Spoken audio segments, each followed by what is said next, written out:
Bastogne, le 18 janvier 1945. Ce matin, je tape des pieds sur le sol de la place du Carré. Si cela pouvait les réchauffer au moins un petit peu. 500 survivants de la 101e présentent les armes et rendent les honneurs avant de quitter Bastogne. Nous sommes silencieux. Il est vrai que s'ils partent, c'est que tout danger est écarté. La séparation sera difficile. Je les ai côtoyés durant tout mon séjour. Les édilités communales remettent un drapeau aux couleurs de la ville. Je relève le col de mon vieux manteau et sans un regard pour qui que ce soit, je retourne auprès de Jeanne, seul soleil dans ma vie de vagabond des ruines. Quand derrière moi, j'entends le général américain crier en français « Nous avons détruit la ville de Bastogne. Nous la reconstruirons. »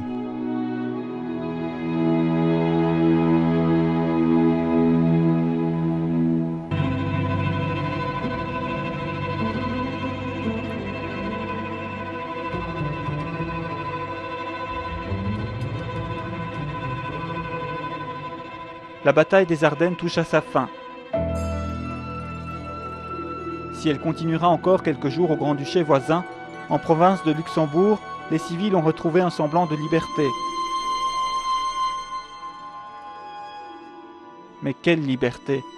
Il faut à présent tout reconstruire, tout redémarrer à zéro parfois. Il faut aussi dresser un bilan des pertes humaines, bilan qui ne peut être qu'approximatif. Sur le plan militaire, les pertes américaines s'élèvent à près de 77 000 hommes, dont près de 9 000 tués.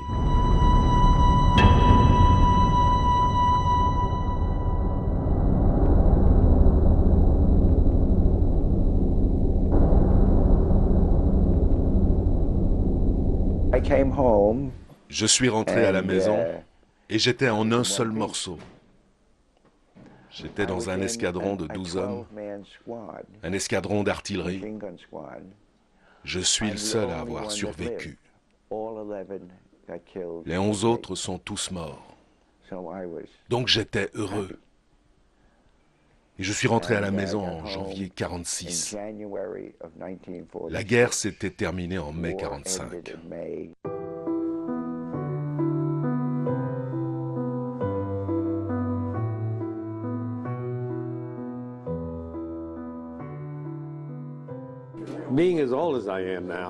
À mon âge, la première chose à laquelle je pense, c'est que c'était une bonne chose que l'on ait été jeune à ce moment-là. Parce que quand on est jeune, on est alerte, on est capable d'endurer beaucoup de punitions. Je veux dire que si on avait été vieux, on n'aurait jamais pu survivre au froid. Beaucoup de gens, même de notre âge, ont quand même été retrouvés morts, gelés. Mais on était si jeunes que nos corps étaient capables d'endurer beaucoup de choses. On pouvait survivre à ce genre de choses. Aujourd'hui, je ne pourrais plus y survivre.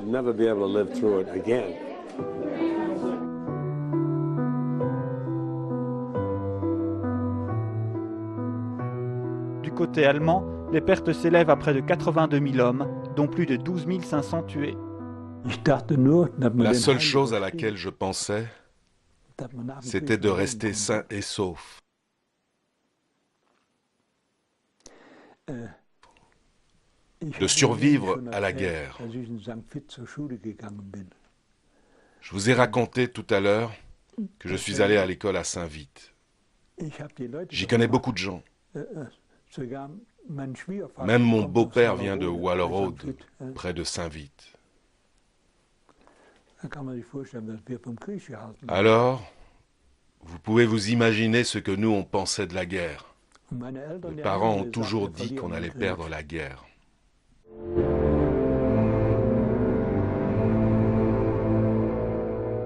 La bataille des Ardennes aura également provoqué la mort d'environ 2500 civils en Belgique et d'environ 500 autres au Grand-Duché. Près de 600 personnes ont été blessées. En province de Luxembourg, plus de 5600 maisons sont détruites et environ 6900 autres ont subi d'importants dégâts. Et puis, il y a toutes ces mines et ces armes et munitions qui continueront à faire des dizaines de morts après-guerre. Le délicat travail de déminage doit à présent commencer. On était tellement au courant de tout ce qui traînait par là que quand les démineurs sont venus, ils sont venus à l'école pour prendre les enfants comme guide parce que nous, on était au courant de tout. Donc on a accompagné les démineurs.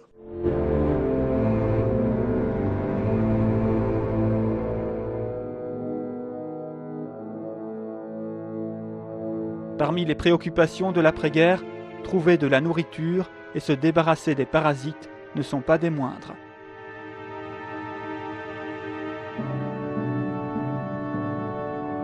Il y avait un souci qui était commun à tout le monde.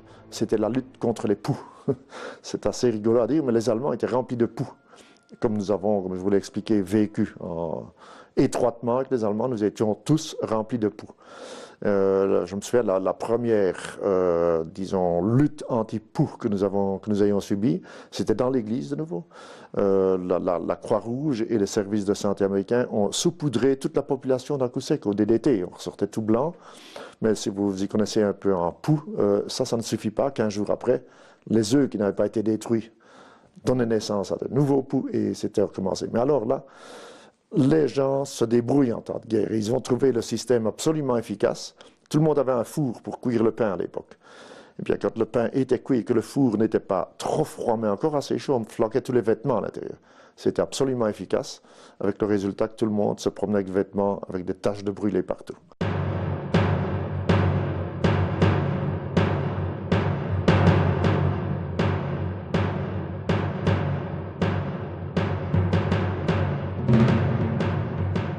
Les civils ardennais qui fouillent la région dans l'attente de jours meilleurs et qui débarquent dans les grandes villes du pays ont l'impression de pénétrer dans un autre monde.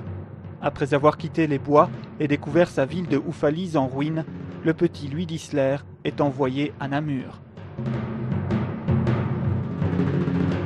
Nous sommes arrivés le soir, il était 8-9 heures à Namur. J'ai eu un coup en arrivant à Namur. Il y avait de la lumière, il y avait de la musique, les gens étaient en rue, il y avait la vie ne s'était pas arrêtée là-bas. Pour moi qui venais du bois, je trouvais ça. Je suis alors allé chez le père Burnotte, c'est les parents du père Burnotte qui logeaient derrière l'évêché là, et ils m'ont logé, comme une vraie maman, elle m'a gâté, elle m'a lavé, elle m'a mis au lit, et je me souviens, maman au lit, je pleurais aussi, j'avais les larmes aux yeux, là, tout seul, là, hein, de loin les miens. Elle m'a dit des mots gentils, elle a été fort gentille avec moi. Et je me suis endormi, j'ai dormi jusqu'à 9-10 heures le matin. Et à 10 heures le matin, au réveil, il y avait les gens qui m'adoptaient qui étaient là. Il y avait une jeune fille de 18 ans et son papa. Ils venaient me chercher et je suis parti avec eux rue Saint-Nicolas, ainsi. Et ils avaient une boulangerie et là, j'ai été vraiment reçu comme un petit prince. Hein. On m'a dorloté, ils ont tout fait pour me faire oublier ce que j'avais vécu.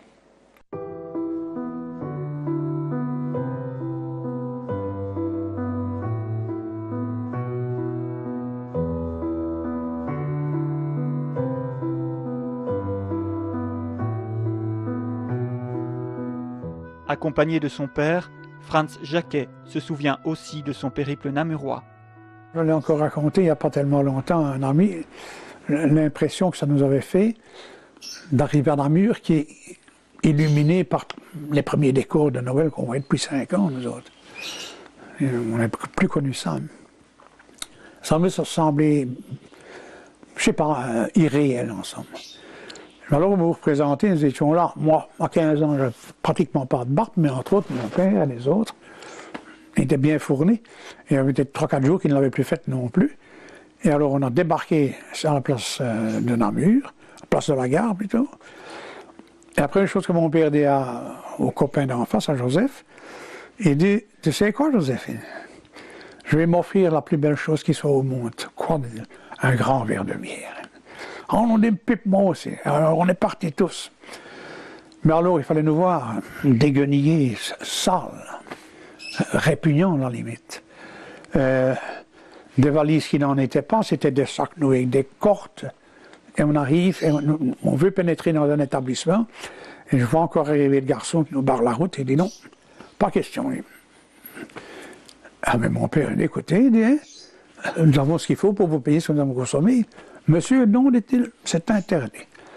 Et le patron a vu le manège, est arrivé, il a dit, qu'est-ce qui se passe? Et mon père lui dit, écoutez, dit-il, voilà, nous sommes des gens, nous arrivons de la Roche, nous venons de vivre un mois de guerre, nous venons de débarquer à l'instant même, place de la gare, et nous avons soif d'un verre de bière, mais en vous le payant, cher monsieur.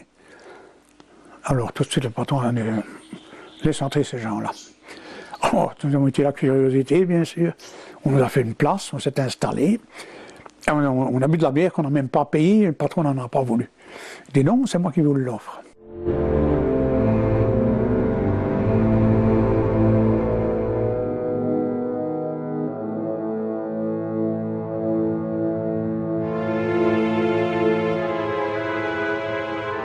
Pour les adultes encore valides, il s'agit maintenant de remonter les manches et d'entamer le long travail de reconstruction. Par après, on s'est de vous réorganiser, il fallait bien. Alors après, on a reçu des meubles. On appelait ça du ravitaillement, ça venait des villes, des grandes villes. Des petites cuisinières, des armoires, des tables, des chaises. Oui, parce qu'il n'y avait plus rien. Et puis on a monté des baraquements par après, pour les gens qui étaient brûlés, tout ça. Et quelques-uns ici à Bruxelles. Il y avait de deux sortes.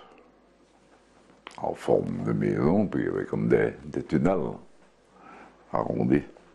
Je crois qu'on peut dire qu'on a retrouvé une grande sérénité et qu'on a beaucoup d'admiration pour ses parents, car c'est eux qui ont souffert. Quand on a 13 ans, on ne souffre pas, on assiste. Mais quand je pense à papa qui a tout perdu à 56 ans, et qui a dû tout refaire, comme les autres. Je cite papa, mais je peux citer tous les villageois. Ils ont tous tout perdu, ils ont dû tous recommencer à zéro. J'ai beaucoup d'estime, de reconnaissance, de vénération, je dirais, pour tous ces gens qui ont repris le collier, qui ont reconstruit.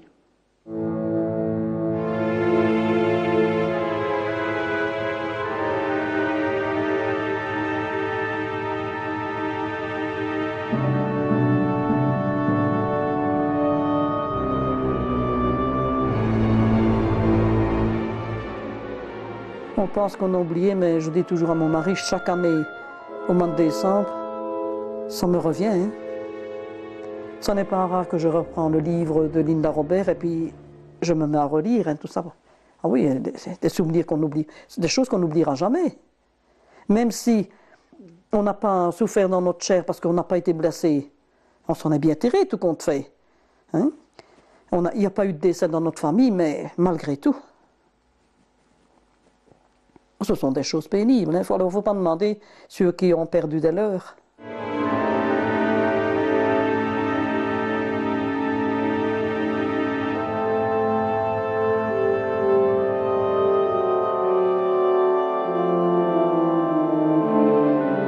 Et papa qui est resté 5 ans en Allemagne, quoi, hein, qui est revenu en juin 1945 et que je n'ai pas reconnu.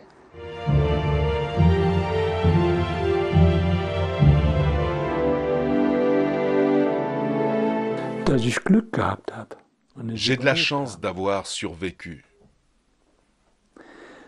On savait déjà que la guerre était perdue après la défaite de la bataille de Normandie. Les Américains ont fait une avancée tellement rapide à l'intérieur de l'Europe qu'il n'y avait plus rien à sauver.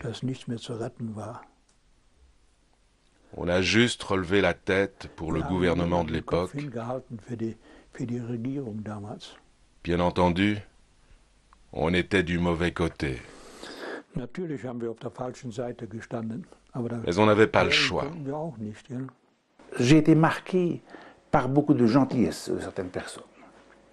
Je le dis dans mon livre, il ne faut pas désespérer de l'homme, je crois. Nous avons été accueillis chez Lambin. Il faut le faire, accueillir des gens comme ça, 60 personnes, dans ces beaux meubles, Nous avons été accueillis chaleureusement, ils nous ont aidés. Puis après cela, nous sommes allés chez Joncourt. Et là, eux aussi, ils nous ont accueillis, ils nous ont ouvert, ils nous partageaient chez tout avec nous. Pendant nous étions dans le bois, je vous ai dit, il y en avait 2 qui osaient revenir à Oufalise. Et quand on se rencontrait à Oufalise, on disait, tiens, qui es-tu? Qui est-ce qui est là? Comment ça va? Et il y en a un de notre groupe qui dit, ben, nous sommes avec la famille de chez Disler. Et je veux dire que la Disler, qui dit, nous avions 5 enfants, nous autres. Hein. Bah, papa, enfin, 5 enfants. Et ce monsieur, il a été 6 heures au bois, en face de chez nous, à la gare d'Oufalise. Et il dit, quoi t'as peur qu'il dit, il retourne chez lui, il était parvenu de cuire des pains, et il donne un pain au monsieur, il donnera ça à Fernand Disler pour ses enfants. Maman, quand elle racontait cela, 40 ans après l'offensive, elle avait toujours les larmes aux yeux.